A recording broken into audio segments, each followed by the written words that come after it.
نحمده ونستعينه ونستغفره ونعوذ بالله من شرور أنفسنا ومن سيئات أعمالنا من يهده الله فلا مضل له ومن يضلله فلا هادي له وأشهد أن لا إله إلا الله وحده لا شريك له وأشهد أن محمدا عبده ورسوله أما بعد فإن خير الحديث كتاب الله وخير الهدي هدي محمد صلى الله عليه وسلم وشر الأمور محدثاتها وكل محدثة بدعة وكل بدعة ضلالة وكل ضلالة في النار. اللهم صل على محمد وعلى آل محمد كما صليت على إبراهيم وعلى آل إبراهيم إنك حميد مجيد. اللهم بارك على محمد وعلى آل محمد كما باركت على إبراهيم وعلى آل إبراهيم إنك حميد مجيد. أعوذ بالله السميع العليم من الشيطان الرجيم. بسم الله الرحمن الرحيم. وقالوا ربنا إنا أطعنا سادتنا وكبراءنا فأضلونا السبيل. اللہ تعالیٰ نے قرآن مجید میں جہنم میں جلنے والوں کے اقوال کچھ نقل کیے ہیں. انٹرویو سمجھیے. وہ حسرت سے کچھ کلمات کہتے ہیں اور وہ کلمات ہمارے لیے بڑے فائدہ مند ہیں، کیونکہ وہ وجہ ہوتی ہے جہنم میں جلنے کی، جہنم میں جانے کی. آج اللہ نے ہمیں موقع دیا ہوا ہے، ہمیں زندگی دی ہوئی ہے، ہم ان اقوال پر غور کریں اور اپنی اصلاح کر لیں تو ہم کامیاب ہو سکتے ہیں. یہ سورۃ احزاب ہے اور اس کی آیت نمبر 66، 67، 68، ذرا گھر جا کر ان آیات پر غور کیجئے. اللہ فرماتا ہے جس دن یوم تقلب وجوہہم فی النار، جس دن ان کے چہروں کو روسٹ کیا جائے گا. دیکھیے کتنا خطرناک نظارہ ہوگا. آگ پر جلتے ہوئے گوشت کو دیکھیے اور تصور کیجئے کہ انسانوں کے گوشت، انسانوں کا چہرہ اس دن آگ پر بھونا جائے گا. اور جب یہ کیفیت ہوگی تو اس وقت کیا کلمات زبان سے نکلیں گے. یقولون، وہ کہیں گے یا لیتنا اطعنا اللہ واطعنا الرسول، کاش ہم نے اللہ اور اس کے رسول کی اطاعت کی ہوتی، اللہ اور اس کے رسول کا دین، اس کے احکامات ہم نے مانے ہوتے اور آج ہماری یہ کیفیت نہ ہوتی. کتنا دل ہلا دینے والا منظر ہے، اور کیا بات ان کی زبان سے نکل رہی ہے، کیا تمنا ان کے اندر پیدا ہو رہی ہے. کاش ہم نے زندگی اللہ اور اس کے رسول کے حکموں کے مطابق گزاری ہوتی. گزاری کیسے تھی؟ یہ بات بھی اگلی آیت میں اللہ نے نقل کی. وقالوا، اور وہ کہیں گے ربنا انا اطعنا سادتنا وکبراءنا، اللہ ہم نے تو اپنے بڑوں کی پیروی کی، اپنے سرداروں کے بتائے ہوئے راستے پر ہم چلے. ہمارے جو بڑے تھے، وہ قوم کے بڑے ہوں، وہ خاندان کے بڑے ہوں، وہ کسی گروہ کے بڑے ہوں، ہم تو ان کے کہنے پر چلے اور ان کی بات جب ہم نے مانی فَأَضَلُّونَا السَّبِيلَ، انہوں نے ہمیں سیدھے راستے سے گمراہ کر دیا. ان کی بات مان کر، اللہ اور اس کے رسول کی بات کو چھوڑ کر ہم راستہ بھول گئے، راستہ بھٹک گئے، اب پھر ان کے لیے ان کی کیا خواہش ہوگی؟ اللہ فرماتا ہے کہ وہ اس وقت یہ دعا کریں گے، ربنا آتہم ضعفین من العذاب، اللہ ان کو تو دگنا عذاب دے دے، انہوں نے ہمیں غلط راستے پر لگایا، ہم ان کے پیچھے جہنم میں آ گئے، اب کم از کم ان کا عذاب تو ڈبل کر دے، وَلْعَنْهُمْ لَعْنًا كَبِيرًا، اور ان پر بڑی لعنت کر دے۔ لیکن ان کو کیا فائدہ ہوگا؟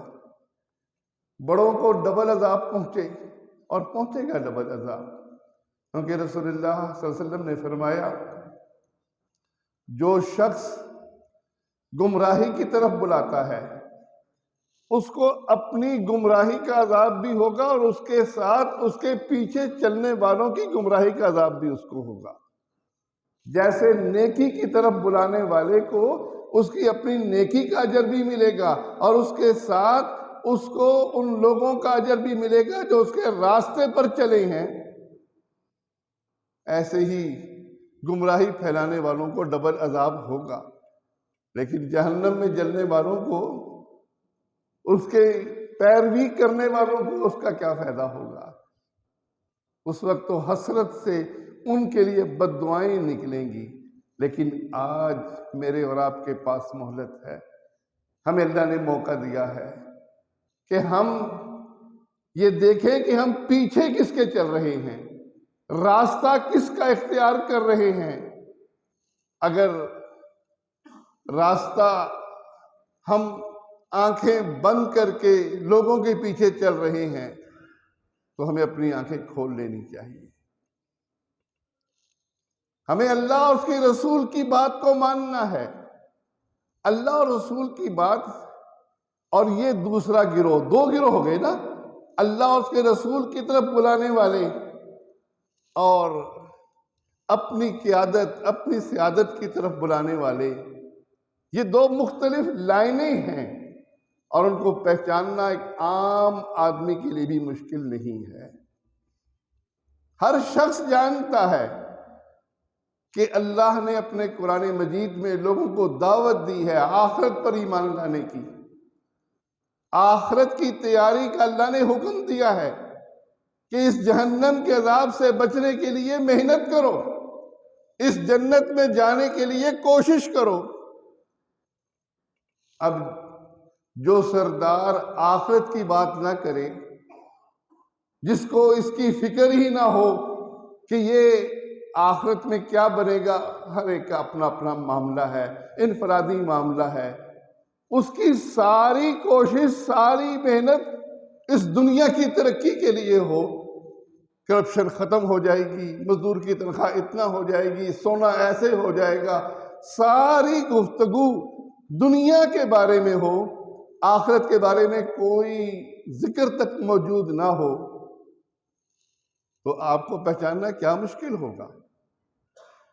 یقیناً ہر شخص، عامی شخص جس نے قرآن نہیں پڑھا لیکن اس کو یہ معلوم ہے کہ آخرت ہے، مرنا ہے، مرنے کے بعد کی زندگی ہے، تو ایک گروہ اس کو وہ نظر آتا ہے جو اس کو اللہ کی طرف بلانے والا، اللہ کے رسول کی طرف بلانے والا، اور دوسرا گروہ وہ جو اس کی دنیا کو بہتر بنانا چاہتا ہے، دنیا کے لیے محنت کروانا چاہتا ہے، تو پہچاننا کوئی مشکل نہیں ہے۔ اس کے بعد اللہ کی طرف بلانے والوں میں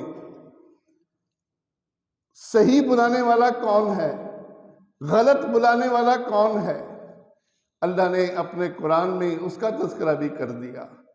یہ دیکھیے سورۃ الانعام ہے، سورۃ الانعام کی یہ اللہ نے ان میں انبیاء کا ذکر کیا۔ اس سورت کے اندر، اس رکوع کے اندر، سورۃ الانعام 7واں سپارہ اور یہ 16واں رکوع ہے، اللہ نے نبیوں کا نام لیا۔ انبیاء بھی کون سے؟ ابراہیم علیہ السلام، اسحاق، یعقوب، نوح علیہ السلام، داؤد علیہ السلام، سلیمان اور ایوب علیہ السلام، زکریا، یحییٰ، عیسیٰ اور الیاس علیہ السلام، جلیل القدر نبیوں کے نام لیے۔ ان کی تاریخ کھول کھول کر اللہ نے اپنے قرآن میں بیان کی، اور پھر ساتھ حکم کیا دیا، فرمایا کیا؟ اولئک الذین ھدی اللہ، یہ ہیں وہ لوگ جن کو اللہ نے ہدایت دی، فبہداہ مقتدی، ان کی ہدایت کی پیروی کرو، جس راستے پر یہ چلے اس راستے پر تم چلو۔ سیدنا ابراہیم علیہ الصلوۃ والسلام کس راستے پر چلے؟ سب کو معلوم ہے کہ اپنی قوم کے شرک کی نشاندہی میں ان کی قوم نے ان کو آگ میں زندہ جلا دیا، زندہ جلانے کی پوری کوشش کی، نہیں جلا سکے، وہ اللہ کی مرضی تھی، لیکن انہوں نے اپنی پوری کوشش کر لی۔ کس طریقے سے قوم کو متنبع کیا، کس طرح بت توڑے، کس طریقے سے ہر جگہ اللہ کی توحید کی طرف لوگوں کو بلایا۔ سیدنا نوح علیہ السلام کو دیکھیے، کتنے عرصے اپنی قوم کو اللہ کی توحید کی طرف بلاتے رہے۔ ان کا راستہ سب کو معلوم ہے۔ اب جو شخص اللہ کی توحید کی طرف نہ بلائے، اللہ کی عظمت کا بیان لوگوں کے اندر نہ کرے، لوگوں کے اندر اللہ سے تعلق قائم نہ کرے، اللہ کی محبت کو اجاگر نہ کرے، وہ انبیاء کے راستے پر نہیں۔ قرآن مجید میں اللہ نے ان نبیوں کے حالات، خاص طور پر سیدنا عیسیٰ علیہ السلام، سیدنا موسیٰ علیہ السلام کے حالات بڑی تفصیل سے بیان کیے ہیں۔ آپ کو اللہ نے نمونے دے دیے کہ دیکھو، راستہ دیکھنا ہے تو ابراہیم کا راستہ دیکھو، اسماعیل کا راستہ دیکھو، محمد رسول اللہ صلی اللہ علیہ وسلم کا راستہ دیکھو، اور ساتھ بتا دیا کہ یہ ہیں وہ لوگ جن کو اللہ نے ہدایت دی، اب تم ان کی ہدایت کی پیروی کرو، ان کے راستے پر چلو۔ اب اس کے بعد کوئی گمراہ کر سکتا ہے؟ کوئی شرک کرنے والا، کوئی یہ کہنے والا کہ اللہ وہ تو بڑا غصے والا ہے، بڑا عظمت والا ہے، اس تک تم نہیں پہنچ سکتے، تم ان پیروں کے آگے جھکو، یہ پیر اللہ کو راضی کریں گے۔ بھلا جو اس دعوت کی طرف بلانے والے ہیں ان کو پہچاننا کوئی مشکل ہوگا۔ اور پھر ہمارے لیے اللہ تعالیٰ نے صحابہ کی بھی ایک جماعت تیار کی۔ صحابہ کا راستہ اللہ نے ان کے ایمان کی گواہی دیتے ہوئے ان کے ایمان کو معیاری ایمان قرار دیا ہے۔ کیا فرمایا؟ منافقین کا تذکرہ کیا۔ یہ شروع کا دوسرا رکوع ہے سورۃ البقرہ کی، اور ان میں منافقین کو دعوت کیا دی؟ منافقین کو یہ کہا، وَإِذَا قِيلَ لَهُمْ آمِنُوا كَمَا آمَنَ النَّاسِ، ایمان لاؤ جیسے لوگ ایمان لائے تھے۔ کون لوگ تھے؟ صحابہ۔ صحابہ کے ایمان کی طرف اللہ نے منافقین کو دعوت دی اور کہا کہ ایمان لانا ہے تو ایسا ایمان لاؤ جیسے صحابہ ایمان لائے۔ اور وہ جواب میں کیا کہتے ہیں کہ ہم ایمان لائیں جیسے کہ یہ بے وقوف ایمان لائیں۔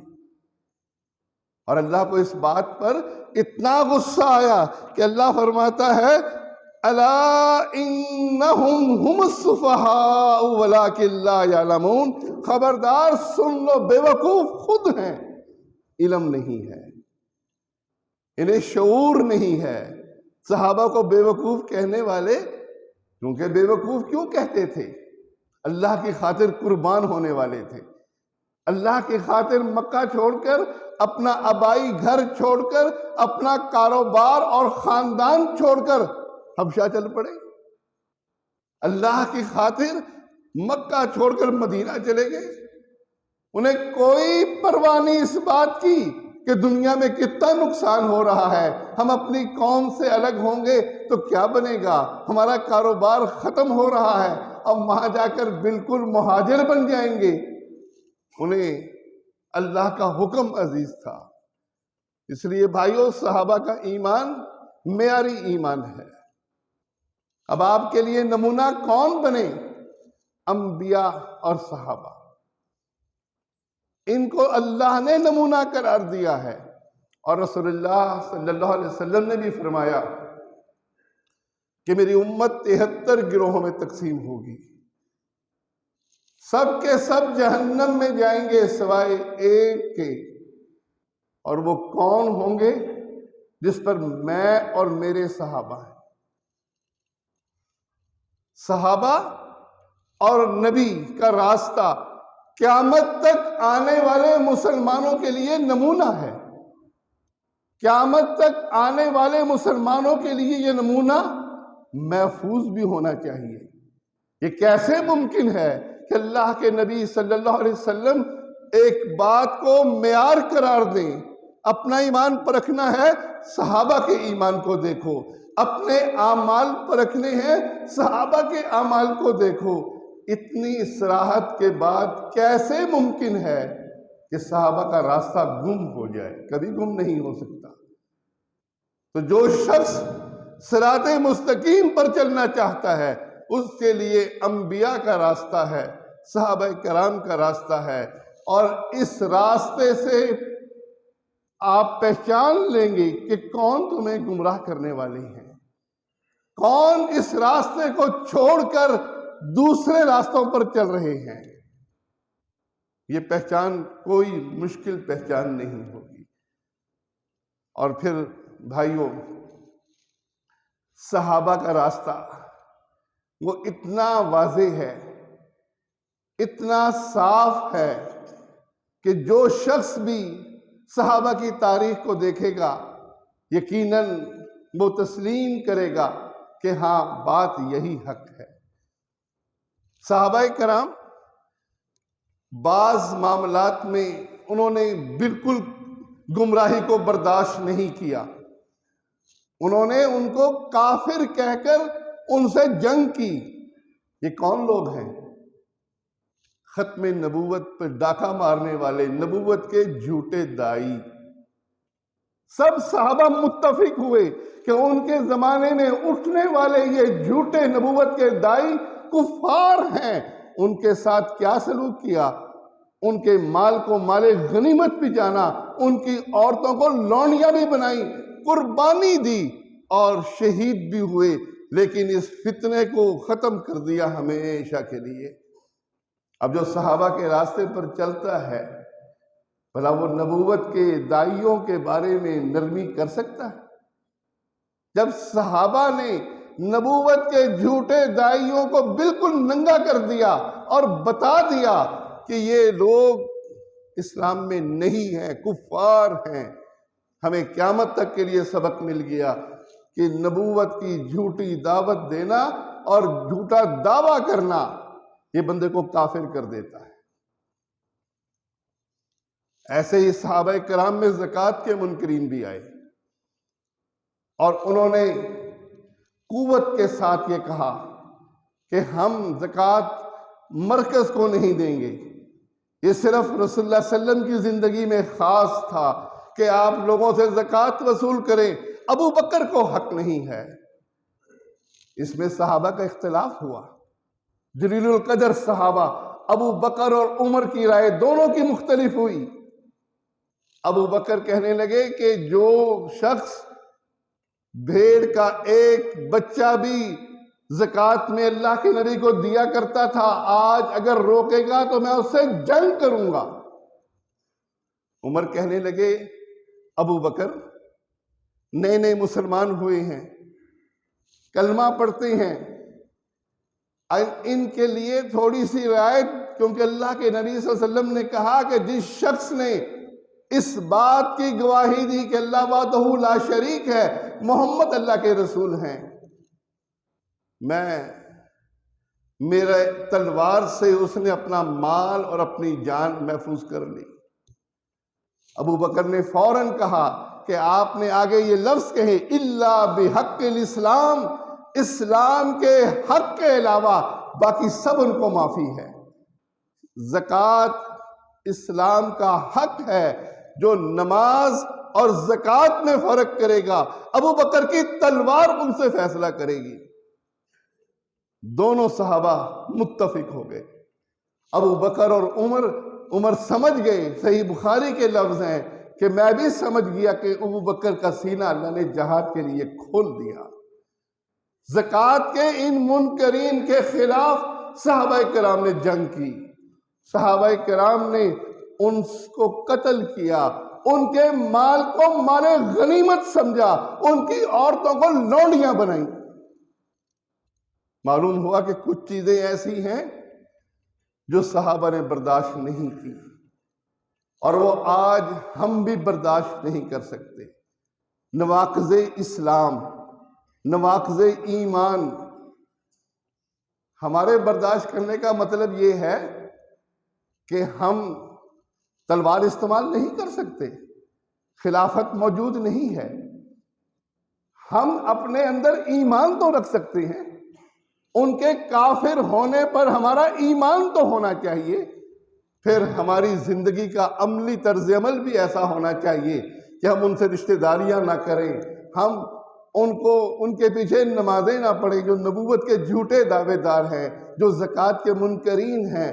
اسلام کے کسی ایک چیز کا انکار کرنے والا اسلام سے خارج ہو جاتا ہے. انکار کرنے والا، سستی سے عمل نہ ہو وہ ایک الگ معاملہ ہے. اچھا، پھر رایتیں بھی دی صحابہ نے. رایتیں کیسی؟ سیدنا علی اور سیدنا معاویہ لڑے. لڑائی کے دوران ایک شخص نے کہا اہل شام نے کفر کیا. سیدنا علی نے فوراً کہا کہ اہل شام نے کفر نہیں کیا، ان کا ایمان، ان کا قرآن، ان کا نبی، ان کا قبلہ وہی ہے جو ہمارا ہے، انہوں نے کفر نہیں کیا. حالانکہ خلیفۃ المسلمین کی بغاوت کی. خلیفۃ المسلمین سیدنا علی رضی اللہ تعالی عنہ، ان کی بیعت نہیں کی خلیفہ راشد کی، لیکن سیدنا علی یہ برداشت نہیں کر سکے کہ ان کو کفر کی طرف منسوب کیا جائے. اور پھر عملاً سیدنا حسن جب میدان میں آئے، ادھر سے معاویہ کی فوج آئی، حسن کہنے لگے اتنے مسلمانوں کا خون بہے گا، میں معاویہ سے صلح کرتا ہوں. اور معاویہ نے بھی دستخط کر کے کاغذ بھیج دیے کہ جو شرط ہے لکھ دو، میں صلح کرتا ہوں. مسلمانوں کا متفق امیر سیدنا معاویہ بن گئے. اگر آپس کا اختلاف باپ اور بیٹے کی وجہ سے کہ باپ اس کے ساتھ لڑتا رہا، بیٹا کہے میرا ابا لڑتا رہا، میں کیوں نہ لڑوں، نہیں، صلح کر کے اس کو امیر بنا دیا. یہ برداشت کرنے کی انتہا ہے. ابن ابی شیبہ کی روایت ہے جو ارشاد الحق عصری حفظہ اللہ نے مقالات تربیت میں لکھا ہے. سیدنا علی خوارج سے لڑے، خوارج کو قتل کیا. خوارج ان کو قتل کرنے کے درپے تھے، اور خوارج میں سے جو ان کا سب سے بڑا نیک آدمی تھا عبد الرحمن ابن ملجم، اس نے سیدنا علی کو نماز کی حالت میں شہید کر دیا. یہ خوارج صحابہ کرام سے پوچھتے علی کے بارے میں کیا کہتے ہو؟ وہ کہتے، کوئی صحابی کہتا کہ مسلمان ہے، نبی کا داماد ہے، مسلمانوں کا خلیفہ ہے، کہتے تم مرتد ہو گئے، تمہیں قتل کرنا واجب ہو گیا، ذبح کر دیتے تھے. کتنے شدید تھے اپنے معاملے میں. لیکن کتنی رعایت دیتے ہیں سیدنا علی. ابن ابی شیبہ کی جو روایت شیخ ارشاد الحق عصری حفظہ اللہ نے نقل کی، کہتے ہیں کہ سیدنا علی سے پوچھا گیا کیا یہ کافر اور مشرک ہیں؟ سیدنا علی کہنے لگے نہیں، کافر اور مشرک نہیں ہیں، یہ تو شرک سے بھاگتے ہیں، کفر سے بھاگتے ہیں، اور شرک اور کفر ہم میں تلاش کر کے ہمیں کافر کہہ رہے ہیں، یہ کافر نہیں ہیں. سیدنا علی سے عرض کی علی کیا یہ منافق ہیں؟ فرمانے لگے منافق یوں قرآن نہیں پڑھا کرتے، جس طرح یہ قرآن پڑھتے ہیں کہ جب صحابہ نے ان کے خیمے پر حملہ کیا تو خیمے کے اندر سے قرآن پڑھنے کی آواز ایسے آ رہی تھی جیسے مکھیاں بن بنا رہی ہیں۔ منافق نہیں ہیں۔ عرض کی علی پھر یہ ہیں کیا؟ کہتے ہیں ہمارے باغی ہیں اور ہم اپنی جان بچانے کے لیے ان سے لڑ رہے ہیں۔ دیکھیے انصاف کی انتہا ہے، عدل کی انتہا ہے کہ وہ قتل کرنے پر وہ قتل کر رہے ہیں، لڑائی کر رہے ہیں، ذبح کر رہے ہیں، لیکن انصاف کا دامن نہیں چھوڑا، کہا نہیں یہ کافر نہیں ہوئے۔ سیدنا عثمان خلیفۃ الراشد ہیں، ایک گھر کے اندر محدود کر دیا۔ صحیح بخاری کی روایت ہے جب وہ گھر کے اندر محدود ہو گئے، مسجد نبوی کی امامت ان لوگوں نے سنبھال لی جو عثمان کو شہید کرنا چاہتے تھے۔ عثمان سے پوچھا، عثمان باغی امام مسجد پر قابض ہے، ہم نمازوں کا کیا کریں؟ فرمانے لگے نماز ان کا اچھا فعل ہے، اچھے فعل میں شامل ہو جاؤ۔ ذرا سوچئے ہمارے صحابہ کا سینہ کتنا وسیع تھا۔ وہ قتل کرنے کے در پہ ہیں، وہ خلیفۃ المسلمین کو اتارنے کے در پہ ہیں، اور وہ کہہ رہے ہیں کہ نماز اچھا کام ہے، ان کے پیچھے پڑھ لو۔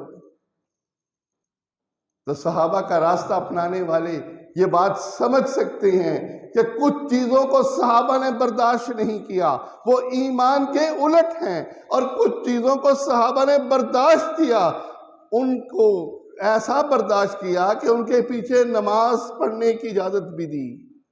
عبداللہ بن عمر رضی اللہ تعالیٰ عنہ کے بارے میں آتا ہے کہ انہوں نے خارجیوں کے پیچھے بھی نماز پڑھی۔ یہ سینہ ہمارا ایسا کشادہ نہیں ہے، اور اس لیے نہیں ہے، ہم تو صرف یہ دیکھ کر کہ یہ مرکزی جمعیت ہے اور یہ غربا جمعیت ہے اور یہ فلاں ہے، ہم ان باتوں پر جماعتیں چھوڑنے والے ہیں۔ حالانکہ بھائیوں ان باتوں پر، مسائل پر، فروعات پر نمازیں نہیں چھوڑتی۔ نمازیں کب چھوڑتی ہیں؟ جب بات بنیادی ہو، بنیادی بات کا کوئی مخالف ہو تو یقیناً اس کا اسلام ہی ختم ہو جائے گا۔ جو اللہ کے نبی صلی اللہ علیہ وسلم کی لائی ہوئی شریعت کے مقابلے میں کہے کہ میں تو طریقت کا حامی ہوں، میں تو طریقت پر چلنے والا ہوں، مجھے شریعت سے غرض نہیں، مجھے تو وہ دین چاہیے جو سینہ بہ سینہ نقل ہوا ہے، اب یہ کلمہ کفر ہے، ان کے لیے کوئی رعایت نہیں ہے۔